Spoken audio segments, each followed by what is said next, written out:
That may be the greatest catch I've ever seen in my life. Okay, so we're going to go through, and I think that there are a ton of intriguing matchups that we need to be looking at when we're ranking these wide receivers for this week.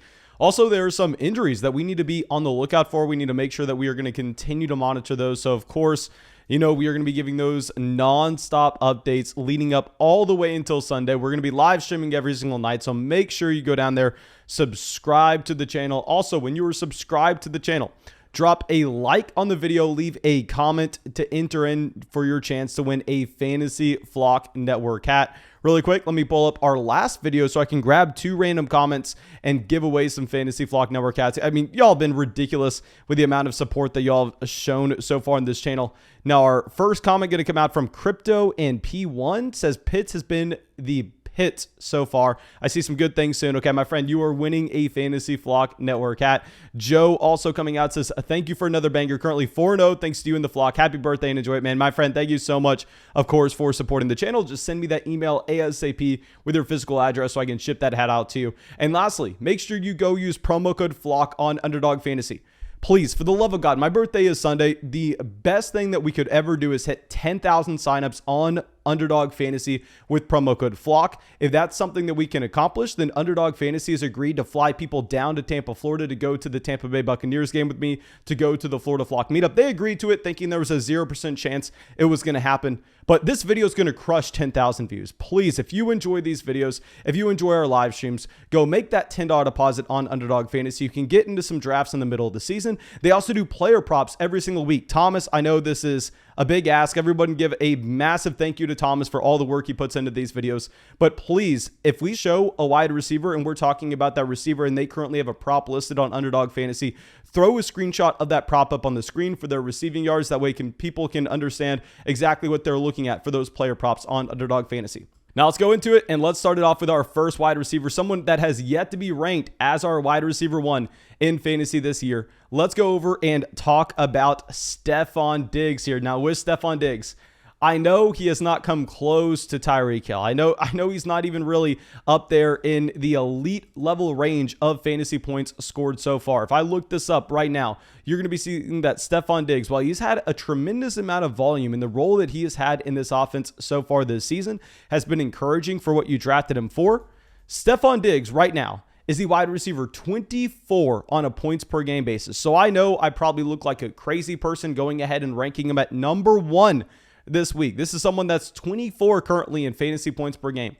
And like I said, like we've been discussing over the past 2 weeks, this is someone that you need to go out there and send trade offers for out right now. He is going up against the Kansas City Chiefs. We have seen time and time again that the Kansas City Chiefs have one of the worst defenses in the entire NFL. And more importantly, this is not going to be a scenario that the Buffalo Bills are just going to be able to stop throwing the ball once they get to the fourth quarter. I mean, over the past few weeks, they've been winning these games by 20, 30 points. The Bills have been absolutely fantastic.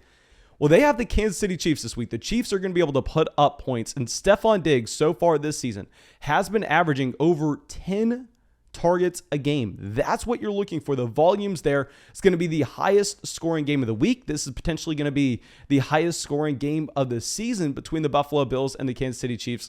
So I know we probably are just looking like a crazy person right now for putting Stefon Diggs at number 1 overall. And I don't even have Diggs on that many rosters. Instead, in drafting in the end of the first, the beginning of the second, I was preferring someone like Saquon Barkley. So I really don't have much Stefon Diggs. But I can't deny the fact that this matchup, this overall game flow is lining up for him to just completely crush this season. Now, our next wide receiver is going to be in that same exact matchup. We're going to go with Tyreek Hill here. Now, with Tyreek Hill, you could easily make the argument of having him at number 1. We're going to have them in the same exact tier.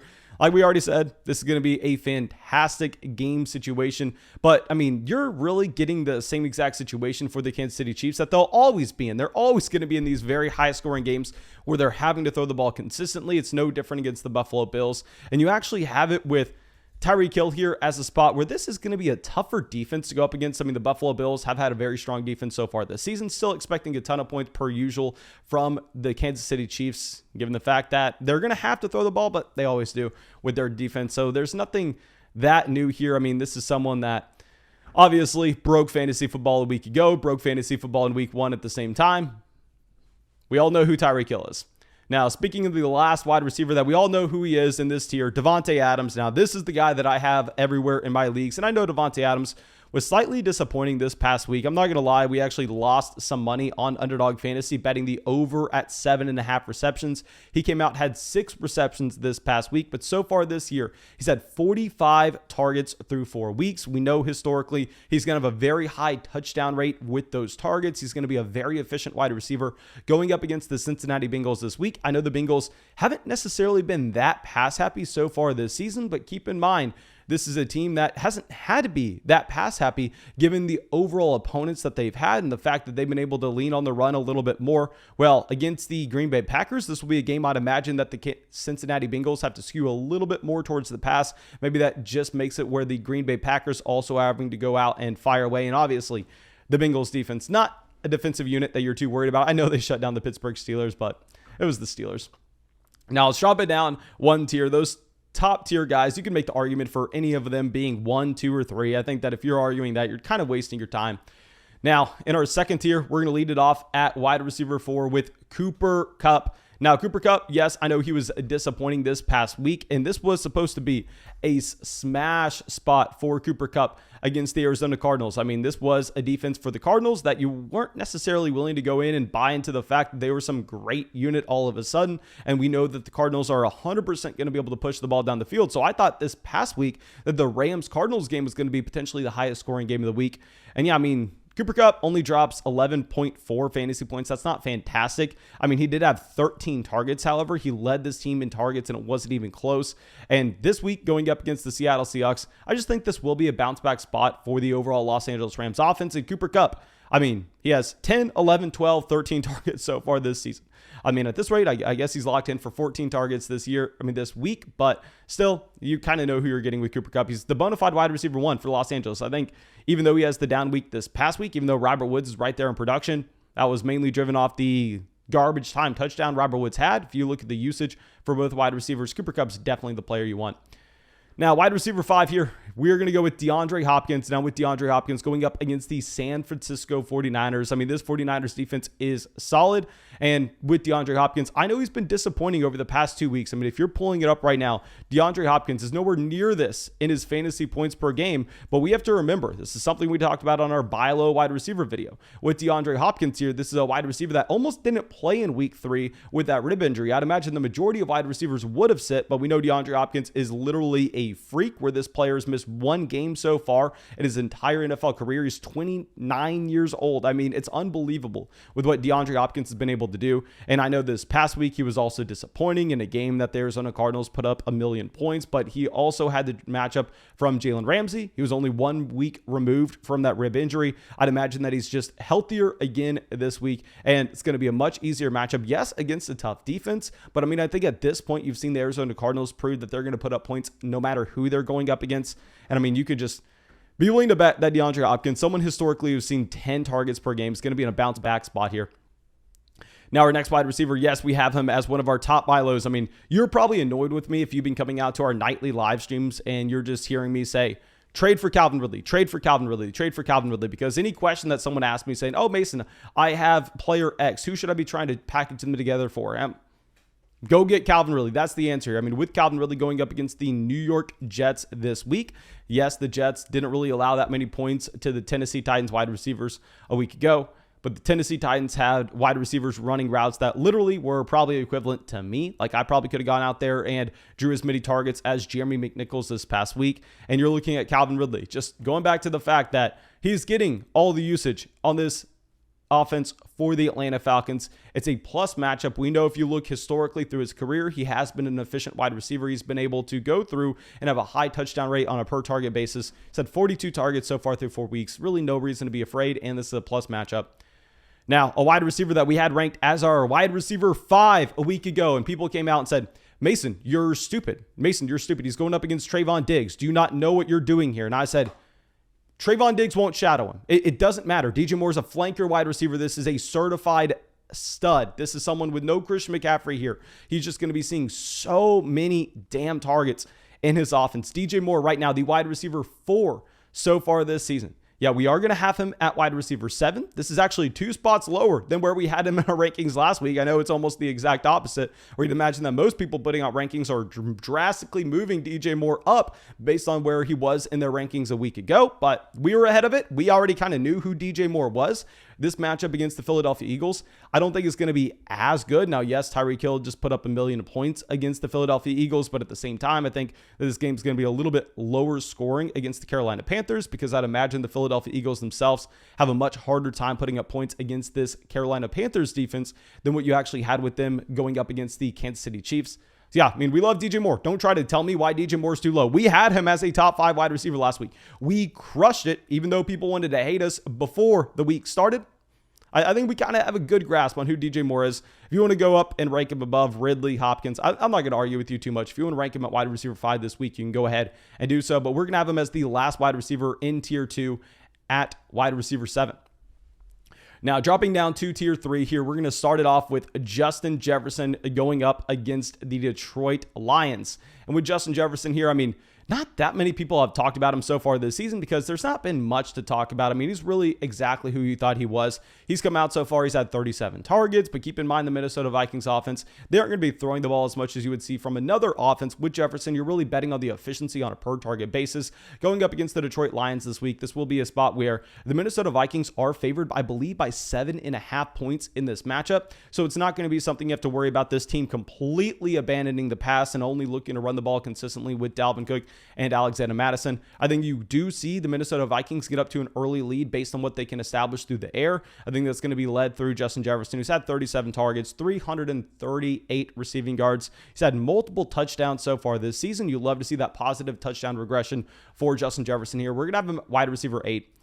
Now, our wide receiver 9 going to be in a little bit of a tougher matchup here. We're going to go with Keenan Allen. Now, yes, Keenan Allen's currently behind Mike Williams in overall fantasy points scored so far this year. He's had 44 targets, however, and if you're looking at it, I mean, we just know that his catch rate is going to be drastically higher than league average based on how he's getting those targets on the football field. I know that you should expect that maybe the touchdown rate is a little bit lower here for Keenan Allen, but I think that you're more so betting on the volume that he's going to see against the Cleveland Browns defense. Keep in mind, the Browns are a defense that can 100% get to Justin Herbert very often, and I think if this Browns defense can create that pressure, it's more so going to affect Mike Williams in this offense, who's running routes a little bit deeper downfield. Now, keep in mind, yes, Mike Williams is not that primary deep threat that he's been in years past. He is someone that's running routes at every level of the football field, but still he has a significantly higher average depth of target compared to Keenan Allen here. I think we would prefer to just go with Keenan.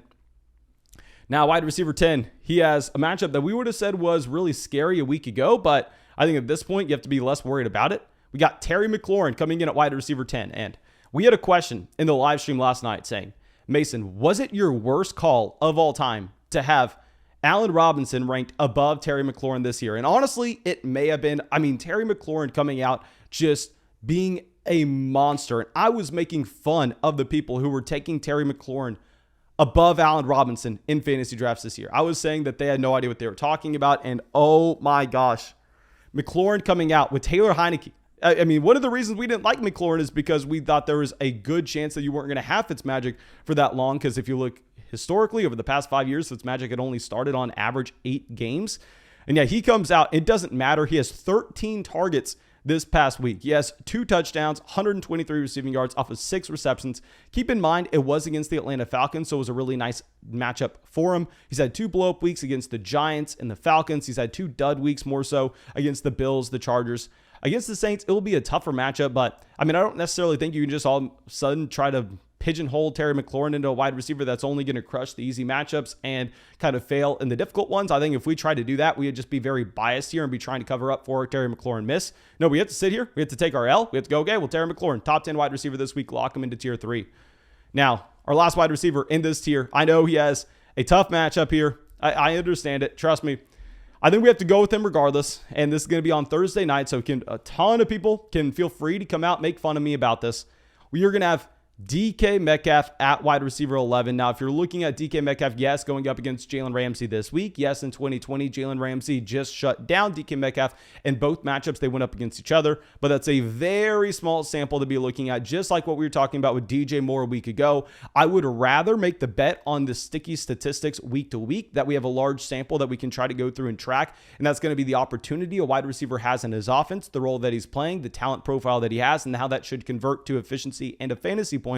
And if you're looking at this as a game where you're most likely going to have the Seattle Seahawks having to throw the ball consistently, knowing that they have a banged up Chris Carson, knowing that they're also going up against a very solid team in the Los Angeles Rams, I'd imagine the passing volume gets a small uptick. I'd imagine that DK Metcalf continues to be the wide receiver one here. Like if you're looking at DK Metcalf versus Tyler Lockett so far this season, Metcalf with 33 targets compared to Tyler Lockett with 25. I know Tyler Lockett did get banged up in week 3, but still, I mean, this is kind of why we were going through and saying to sell Tyler Lockett after week 2, because with Lockett, you get a combined about 58 fantasy points through the first 2 weeks.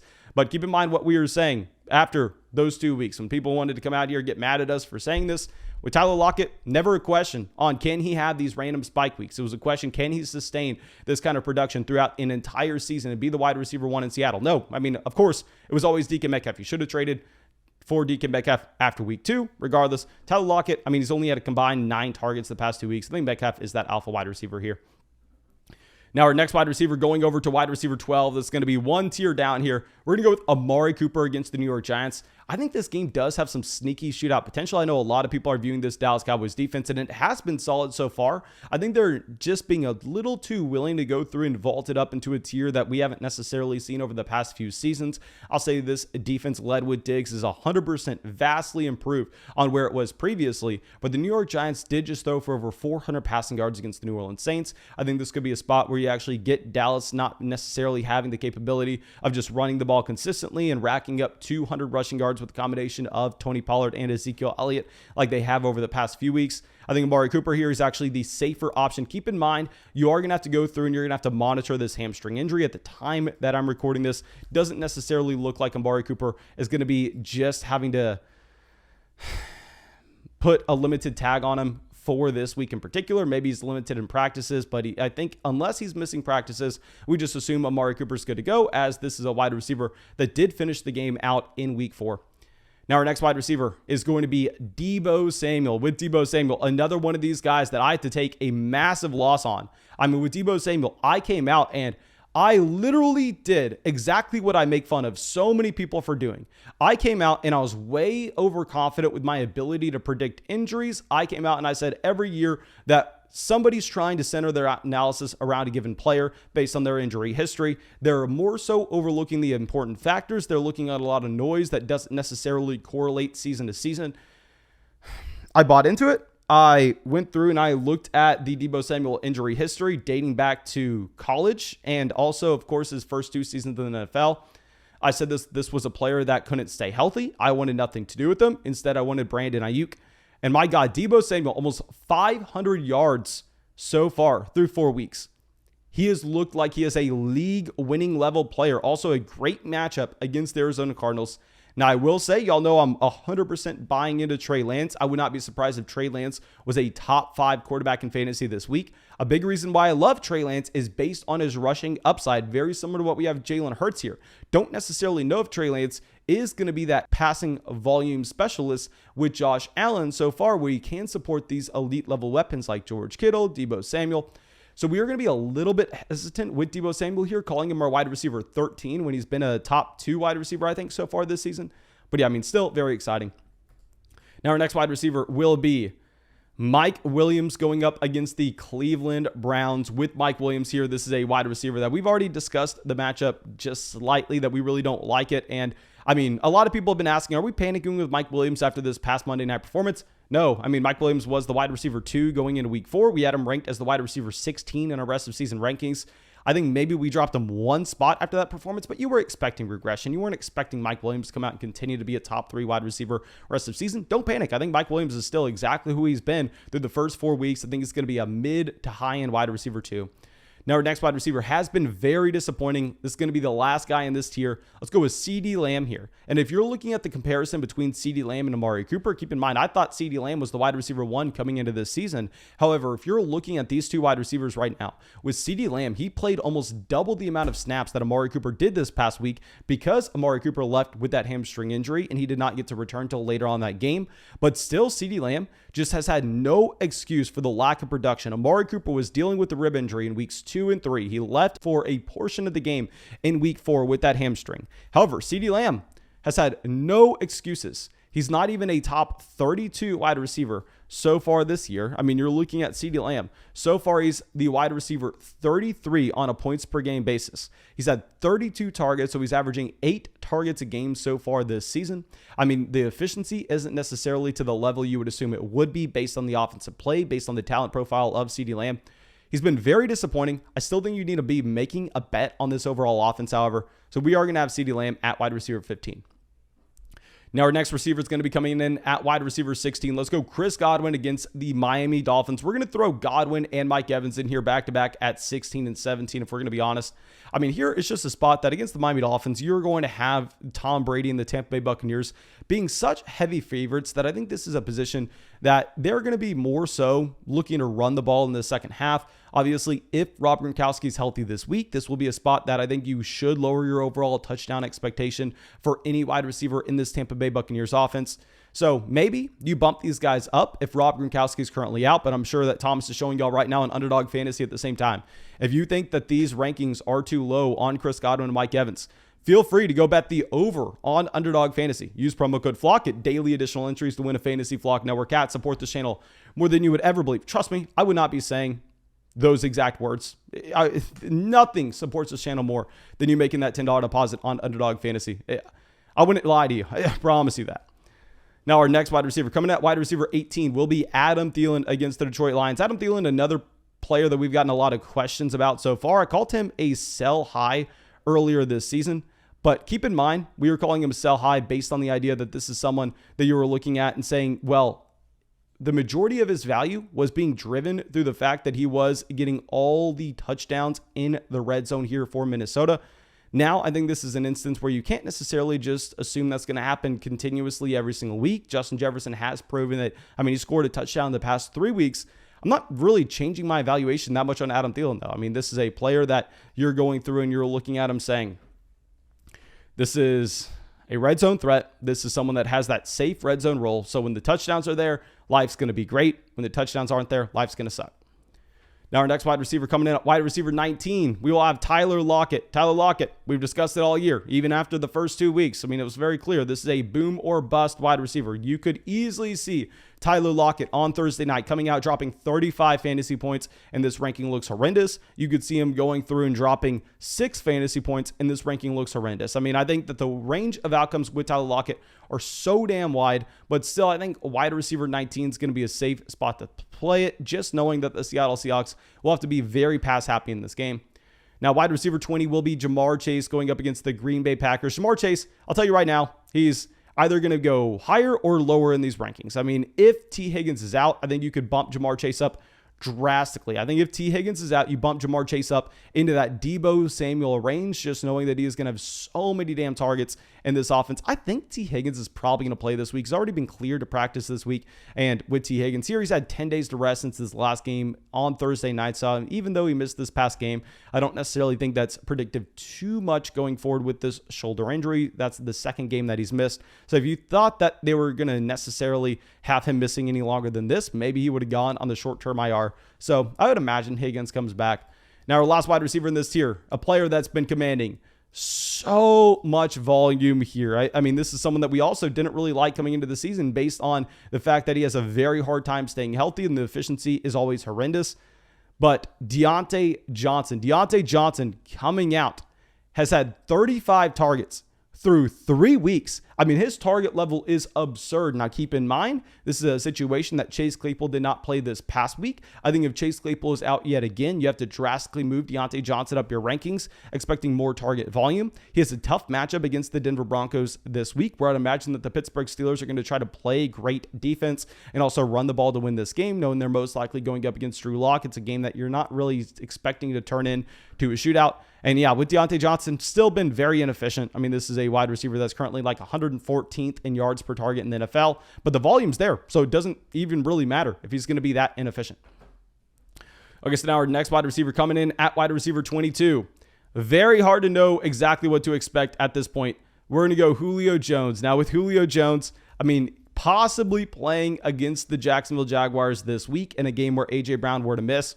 And if that's going to be the case, if you have Julio Jones playing this week and A.J. Brown not playing against the Jacksonville Jaguars, I actually think that Julio Jones goes a tier above this, because I don't know if we said this right now, after Deontay Johnson, we are dropping that tier down to our last tier of wide receivers.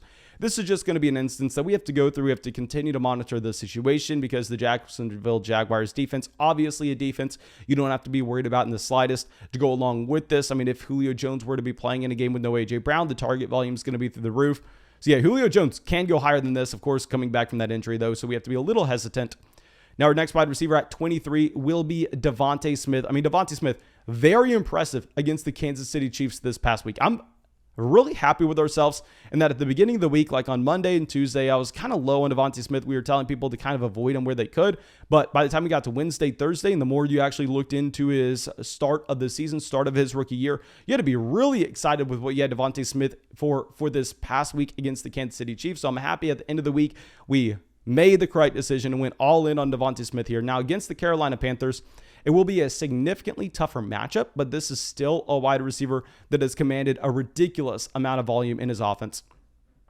Now, speaking of commanding a lot of volume in your offense and playing in a bad matchup, our last guy on this list will be Odell Beckham Jr. Yes, Odell will be a top 24 wide receiver for us this week, as you're looking at him as someone that's just been getting the lion's share of all the targets in this offense. I mean, he has been having a 25% team target share. You should be chasing this in a matchup with Odell Beckham Jr. If Baker Mayfield wouldn't have been wildly inaccurate this past week, we would have had that blow up spike week. I think we tried to chase that coming into this week, however. So go through, start Odell Beckham Jr.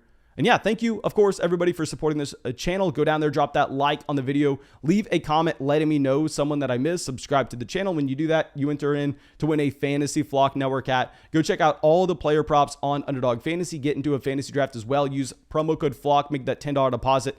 Help us get to 10,000 signups, because I promise you nothing would support this channel more. That would be the best birthday present y'all could ever do for this channel. If you enjoy the daily videos, if you enjoy the nightly live streams, please make sure you show that support. Get a max deposit bonus. Get daily additional entries to win a Fantasy Flock Network hat.